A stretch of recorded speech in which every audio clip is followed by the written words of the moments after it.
وداعيا إلى الله بإذنه وسراجا وقمرا منيرا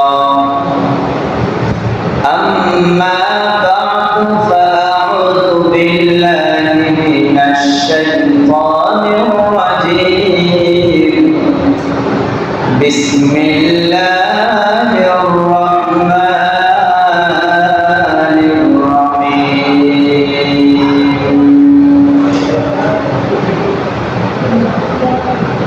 فصل لربك وانحر إن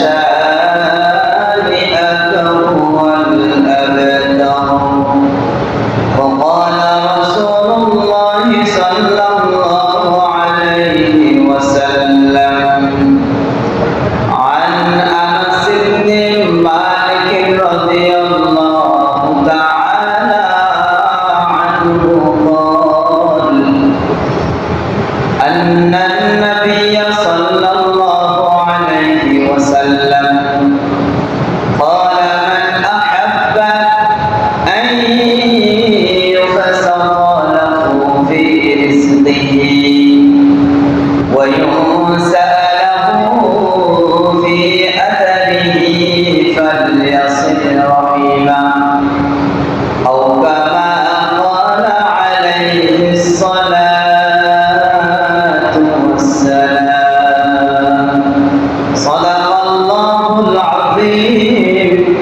وصدق رسوله النبي الكريم ونحن على ذلك لمن الشاهدين والشاكرين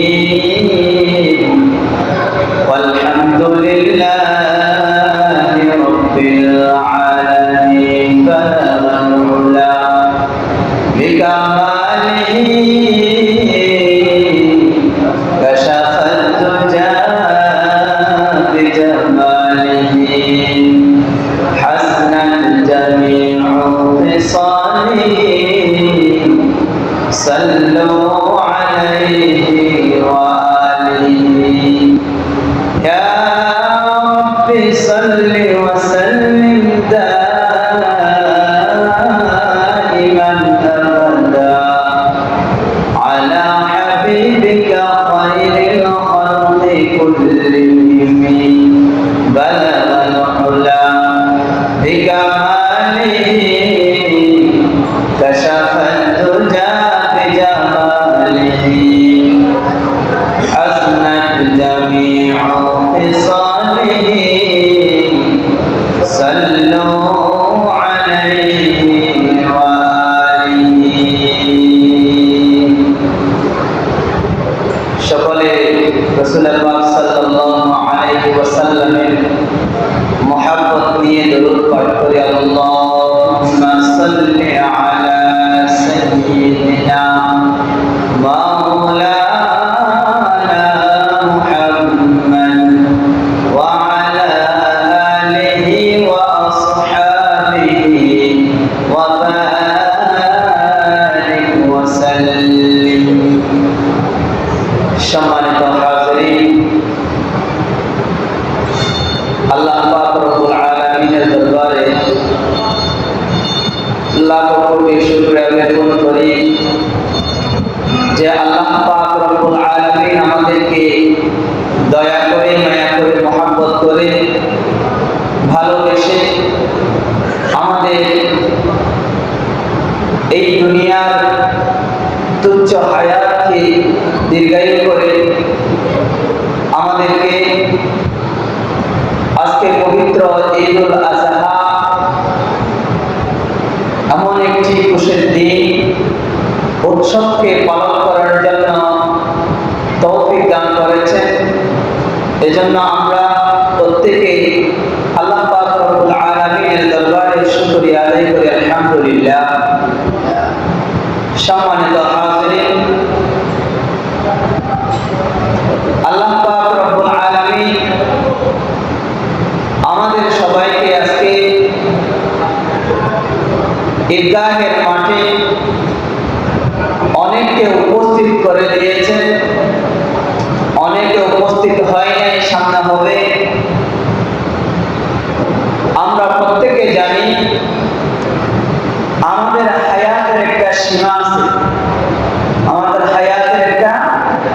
সীমা আছে, যে হায়াতের সীমা আল্লাহ পাক রব্বুল আলামিন যখন হায়াতকে শেষ করে দিবেন তখনই আমাদেরকে আল্লাহ পাক রব্বুল আলামিনের সাথে সাক্ষাৎ করে ফেলতে হবে। এই হায়াতের মধ্যে আল্লাহ পাক রব্বুল আলামিন আমাদেরকে আজকে দক্ষিণ দিকপাড়া কেন্দ্রীয় জামে মসজিদে এসে কেউ বাবার সাথে, কেউ ভাইয়ের সাথে, কেউ চাচার সাথে, কেউ আত্মীয় স্বজন প্রতিবেশীর সাথে আলাপ আলোচনা, কথাবার্তা এবং আমরা একে অপরের সাথে মেলামেশা করব। সম্মানিত হাজিরিন, আমি বলতে চেয়েছি আজকে আমরা যারা ঈদুল আজহা খুশির দিনকে উৎসব মেনে এবং উৎসব পালন করে, যখন আজকের উৎসব শেষ হয়ে যাবে আগামী উৎসব আসা পর্যন্ত আল্লাহ পাক রব্বুল আলামিন কার হায়াতকে রেখেছেন, কার হায়াতকে দীর্ঘায়ু করবেন, এটা মহান আল্লাহ জানেন। সম্মানিত হাজিরিন, আমাদের আজকের দিনে সবাইকে এটাই এই কথার উপর একতা থাকতে হবে এবং প্রত্যেকে প্রতিজ্ঞা করতে হবে বিগত সময়ে আমরা যে বয়সটুকু পার করে দিয়েছি, আমরা যে হায়াতকে অতিক্রম করেছি, এই হায়াত যদি সহি সালামতে ইসলামের শরিয়া মতে, ইসলামের বিধান মতে যদি আমরা পার করতে পেরেছি তাহলে আলহামদুলিল্লাহ। যদি আমাদের বিগত হায়াতটুকু আল্লাহ পাক রব্বুল আলামিনের বিধানবিহীন, বিধান মানা, বিধান না মেনে আমরা যদি হায়াতকে অতিক্রম করিয়েছি, এমন যদি হয়, আমরা আজকের দিনে প্রত্যেকে প্রতিজ্ঞা করব আল্লাহর কাছে বিগত সময়ের জন্য, বিগত গুনাহের জন্য আমরা তওবা করব। আল্লাহ আমাদেরকে বিগত সময় যে সময়টুকু চলে গেছে, এই সময়গুলোতে যা ভুল ত্রুটি করেছি, সমস্ত ভুল ত্রুটিকে ক্ষমা করে দেন। এটা আল্লাহর কাছে কি করব? তওবা করব, গুনাহ চাইব এবং সামনের জীবনে আমরা যে হায়াত আল্লাহ আমাদেরকে দান করবেন, এই হায়াতকে সুস্থ মতো ইসলামী শরিয়া মতো, ইসলামী বিধান মতো আমাদের জীবনকে পরিচালনা করব। এই প্রতিজ্ঞা করে আমরা আজকে এই ঈদুল আজহার মাঠ থেকে বাসায় ফিরব ইনশাআল্লাহ। সম্মানিত হাজিরিন, আমরা আজকে এখানে এসেছি ঈদুল আজহার নামাজ পড়ার জন্য এবং ঈদুল আজহার নামাজ পড়ার পরে আমাদের আল্লাহ আরো অনেক কাজ করতে বলেছেন। এই কাজগুলো কি আমরা কোরবানির আগে থেকে প্রস্তুতি গ্রহণ করেছি। যারা কোরবানি করবে, আমরা পশুগুলো ক্রয় করে সবাই প্রস্তুত করে রেখেছি। নামাজের পরেই আমাদের কাজ হচ্ছে গরু জবাই করা। সম্মানিত হাজিরিন, আল্লাহ পাক রব্বুল আলামিন আমাদেরকে তৌফিক দান করেছেন বিদায় আমরা পশু জবাই করার জন্য অনেকে তৌফিক দিয়েছেন, অনেকে ক্রয় করেছেন। যাদেরকে তৌফিক দেন নাই, আল্লাহ যাদেরকে তৌফিক দেন নাই, তাদেরকে আমাদের যাদের তৌফিক হয়েছে তাদেরকে দেখানোর জন্য বলা হয়েছে।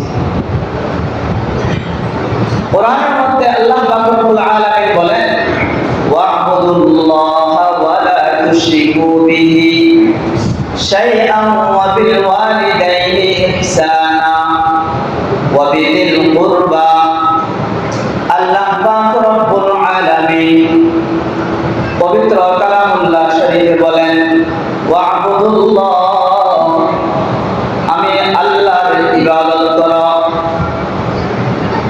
ওয়ালা তুশরিকু বিহি শাইআন ওয়া বিল ওয়ালিদাইন। সম্মানিত হাজিরিন, আজকে আমরা ঈদুল আজহার মাঠে উপস্থিত হয়েছি। এই ঈদুল আজহার মাঠ থেকে যখন চলে যাব, ওই চলে যাওয়ার মুহূর্তে আমাদের অনেক হক রয়েছে, আমাদের অনেক কর্তব্য রয়েছে। এই কর্তব্য হলো, আমাদেরকে যে পিতা মাতা জন্মগ্রহণ করিয়ে দিয়েছেন, এই দুনিয়ার মধ্যে ভূমিষ্ঠ করে দিয়েছেন, ওই পিতা মাতার অনেক হক রয়েছে। এই আয়াত পাকের মধ্যে বলেন, ওয়া'বুদুল্লাহ ওয়ালা তুশরিকু বিহি শাইআন ওয়া বিল ওয়ালিদাইনি ইহসানা। আল্লাহ পাক রব্বুল আলামিন এই আয়াতে কারিমার মধ্যে বলেন,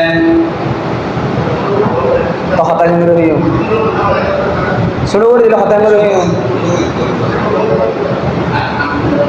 وبالوالدين إحسانا।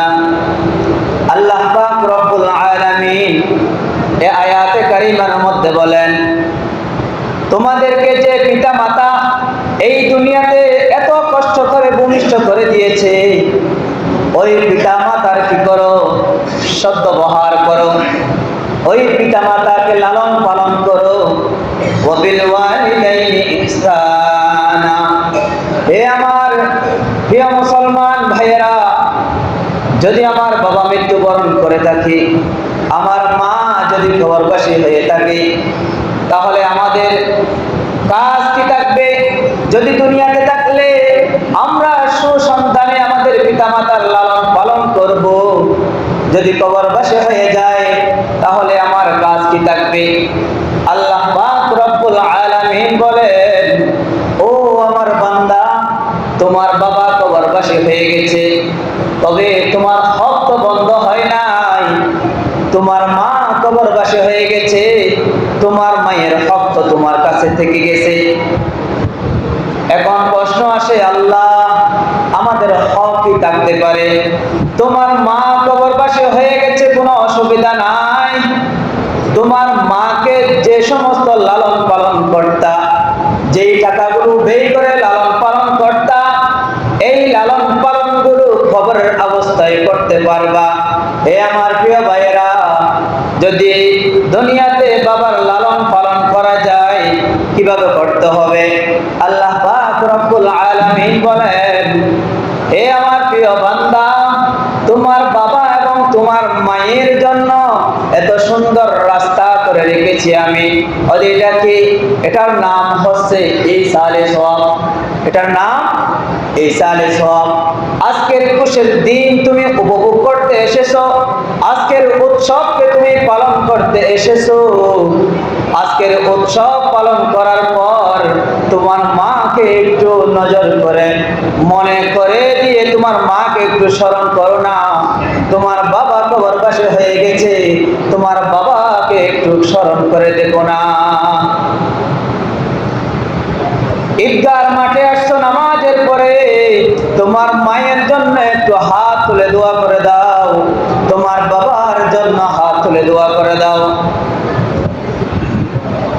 এরপরে আপনি যদি চান, আপনার পক্ষ থেকে পবিত্র কালামুল্লাহ শরীফ আল্লাহ রেখেছেন, ওই পবিত্র কালামুল্লাহ শরীফ থেকে যতটুকু তুমি তিলাওয়াত করো, এই তিলাওয়াত থেকে আল্লাহ পাক রব্বুল আলামিন তোমার বাবা এবং মায়ের কবরের মধ্যে পৌঁছাইয়া দিবেন। সুবহানাল্লাহ। শুধু তাই নয়, আল্লাহ পাক রব্বুল আলামিন বলেন, হে আমার বান্দা, তুমি যদি চাও, তোমার সম্পদ হয়েছে, তুমি কুরবানি করতেছো, যদি কুরবানি করার মধ্যে তোমার মায়ের জন্য একটা বরাত দিতে পারো, তোমার বাবার জন্য একটা বরাত কুরবানি করতে পারো, আল্লাহ বলতেছেন, ওই এক বরাত কুরবানির সওয়াবটুকু আমি ঈসালে সওয়াব হিসেবে তোমার বাবা মায়ের কবরের মধ্যে পৌঁছাইয়া দেব। সুবহানাল্লাহ। যদি তুমি চাও আজকের দিনে আল্লাহ পাক রব্বুল আলামিন বান্দার সব কিছু কবুল করিয়া নেবেন। তোমার পকেটে টাকা আছে, পকেট থেকে 100টা টাকা মসজিদের মধ্যে দান করিয়া দাও, মসজিদের মধ্যে দান করিয়া দাও। তোমার প্রতিবেশী আছে, কত ছোট্ট ছোট্ট শিশুরা আছে, আজকে ঈদের সময় খুশি করতে পারতেছে না, তাদেরকে কাপড় চোপড় ক্রয় করাইয়া দাও।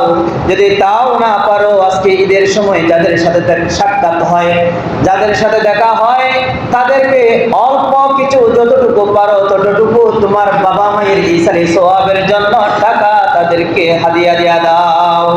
সুবহানাল্লাহ। আল্লাহ পাক রব্বুল আলামিন বলেন, তোমার বাবা মায়ের নাম স্মরণ করিয়া আমার নামে যে সমস্ত কিছু করবা, সব কিছু তোমার বাবা মায়ের কবরের মধ্যে পৌঁছাইয়া দেব আমি আল্লাহ। সুবহানাল্লাহ। সম্মানিত হাজিরিন, এটা হচ্ছে আমাদের বাবা মায়ের হক। যাদের বাবা মা জীবিত রয়েছে, এগুলা বলার কারণ হচ্ছে প্রিয় ভাইরা, আমাদের জমিয়ত, আমাদের একতা, আমাদের বসবাস এই দুই ঈদ ছাড়া আর হয় না। আমাদের এখানে অনেক ভাইয়েরা আছে, আমি জুমার সময় অনেক ভাইকে দেখি না, কিন্তু আজকে দেখতে পাচ্ছি। এজন্য আমি আজকের বিষয়টা এটা নিয়েছি। অনেক পরিবারে বাবা ছেলেকে দেখতে পারে না, ছেলে বাবাকে দেখতে পারে না, ছেলে বাবার কথা শোনে না, ছেলে বাবার সাথে কথা বলে না, ছেলে বাবার সাথে কথা বলে না, রাগ করে। সম্মানিত হাজিরিন, এটা মনে রাখবেন, যদি আপনার বাবা আপনার উপর রাজি না থাকলে এই জীবনের মধ্যে আপনি যত কর্ম আছে সব কিছু করেন, যত রকমের নেক আমল আছে সব কিছু করেন, আল্লাহ একটাও কবুল করবে না। নাউযুবিল্লাহ। যে সমস্ত ভাইয়েরা বাবার সাথে রাগ করে বসে আছেন, মায়ের সাথে রাগ করে বসে আছেন, আপনার বড় ভাইয়ের সাথে রাগ করে বসে আছেন, এটা আত্মীয়তা ছিন্নকারী, আত্মীয়তা ছিন্নকারী। রাসূল পাক সাল্লাল্লাহু আলাইহি ওয়াসাল্লামের হাদিস, রিদর রব্বি ফি রিদল ওয়ালিদ ওয়া সাখাতুর রব্বি ফি সাখাতিল ওয়ালিদ। হে আমার প্রিয় বান্দারা, তোমরা যদি আমি আল্লাহকে টার্গেট করতে চাও, তোমরা যদি আমি আল্লাহকে ক্রয় করতে চাও, কার বিনিময় করবা? টাকার বিনিময় নয়, তোমার কোন নেক আমলের বিনিময় নয়। তুমি সর্বপ্রথম হৃদর রব্বি, তোমার বাবাকে রাজি করো, তোমার মাকে রাজি করো, তাহলে আমি আল্লাহ তোমার উপর রাজি থাকবো। সুবহানাল্লাহ। হৃদর রব্বি ফি হৃদল ওয়ালিদ। তোমার বাবা যদি রাজি থাকলে তোমার উপর আমিও রাজি। যদি এটা না হয়, হৃদর রব্বি ফি হৃদল ওয়ালিদ ওয়া সাখাতুর রব্বি ফি সাখাতিল ওয়ালিদ। যে ছেলের উপর যার বাবা রাগান্বিত অবস্থায় আছে, প্রিয় ভাইয়েরা, রাসূল পাক সাল্লাল্লাহু আলাইহি ওয়াসাল্লাম বলেন, ওয়া সাখাতুর রব্বি ফি সাখাতিল ওয়ালিদ। আল্লাহ বলতেছে, আমি আল্লাহ তোমার উপর কখনো রাজি থাকবো না, তোমার উপর রাগান্বিত অবস্থায় থাকবো ততক্ষণ জানো, যতক্ষণ পর্যন্ত তোমার বাবা তোমার উপর রাজি হয়নি। সম্মানিত হাজিরিন, আমরা যারা এখানে উপস্থিত হয়েছি, আমার কথা যারা বুঝতেছেন, শুনতেছেন, আজকের দিনটা হলো খুশির দিন। আজকের দিনটা হলো আপনার শত্রুকে বন্ধু বানানোর দিন। আপনি যার সাথে রাগ করে বসে রয়েছেন, তাকে বন্ধু বানানোর দিন। আপনার মা আপনার সাথে রাগান্বিত অবস্থায় আছে, কিন্তু আপনার মাকে আজকের খুশির দিনে আপনি রাজি করবেন। কিভাবে রাজি করবেন? রাসূল পাক সাল্লাল্লাহু আলাইহি ওয়াসাল্লামের সুন্নাহ। আপনি কোন মুসলমান ভাইয়ের সাথে আপনার শত্রুর সাথে দেখা করেছেন, আপনার সাথে সে অনেক রাগ করে আসে, যেমনি ভাবে আপনাকে সামনে যদি পায় সে আপনাকে কুপাবে, এমনও যদি হয়, আপনি সেই শত্রুর সামনে গিয়ে আসসালামু আলাইকুম ওয়া রাহমাতুল্লাহি ওয়া বারাকাতুহু এই শব্দটা শুনিয়ে দিন, কখনো আপনার উপর রাগ থাকবে না। সাথে সাথে রাসূলের সুন্নাহ যদি আপনি মেনে নেন, তাহলে আপনার শত্রু আপনার বন্ধু হয়ে দাঁড়াবে। সুবহানাল্লাহ। সম্মানিত হাজিরিন, যারা প্রতিবেশীর সাথে কথা বলি না, কেন কথা বলি না? হয়তো আমার টাকা পয়সা বেশি আছে, আর না হলে আমি একটু ভদ্রলোক, আমি একজন শিক্ষিত লোক, যার কারণে আমি প্রতিবেশীর সাথে কথা বলি না। তাদের টাকা কম, তারা এজন্য কথা বলি না। রাসূল পাক সাল্লাল্লাহু আলাইহি ওয়াসাল্লাম ইরশাদ করেন, ইয়াকুম ওয়াল হাসাদা ফা ইন্নাল হাসাদা ইয়াকুলুল হাসানাতি কামা তাকুলুন নারুল হাতাব। সম্মানিত হাজিরিন, হাসদ, বুগজ, যেটা একে অপরকে হিংসা করে, এটাকে বলা হয়, যদি এটা আপনার ভিতর থাকে, ইন্নাল হাসাদা ইউতাফাউ নূরুল হিসাব নূরুল হাসানাত। সম্মানিত হাজিরিন, আপনার ভিতরে যদি বিন্দু পরিমাণ হিংসা থাকে, তাহলে আপনার ভিতর যে ভালোর যেটা আলো আছে, যেটা আপনি একজনের সাথে ভালো আচরণ করবেন, ভালো কথা বলবেন, এই নূরটা আপনার ভিতর থাকবে না। তাহলে আপনি মনে করবেন আপনার মুখ থেকে যদি খারাপ ব্যবহার আসে, আপনি মনে করবেন আপনার ভিতর দোষ আছে। আপনার ভালোর যেটা নূর আছে, আলো আছে, এটা আপনার কাছে থাকবে না। আরেকটা হাদিসে বলেন, লা ইয়াদখুলুল জান্নাতা মান কানা ফি কলবিহি মিসকালা যাররাতিন মিনাল কিবর।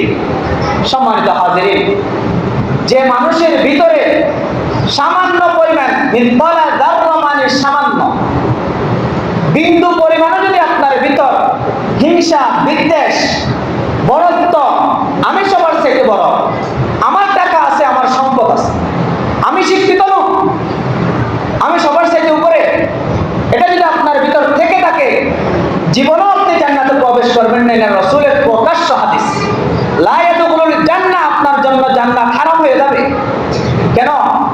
লা ইয়াদখুলুল জান্নাতা মান কানা ফি কলবিহি, যার অন্তরের ভিতর সামান্য পরিমাণ আমি বড়, এটা যদি যার কাছে থাকবে, আমি বড় যার কাছে থাকবে, এটা কখনো জান্নাতে প্রবেশ করতে পারবে না।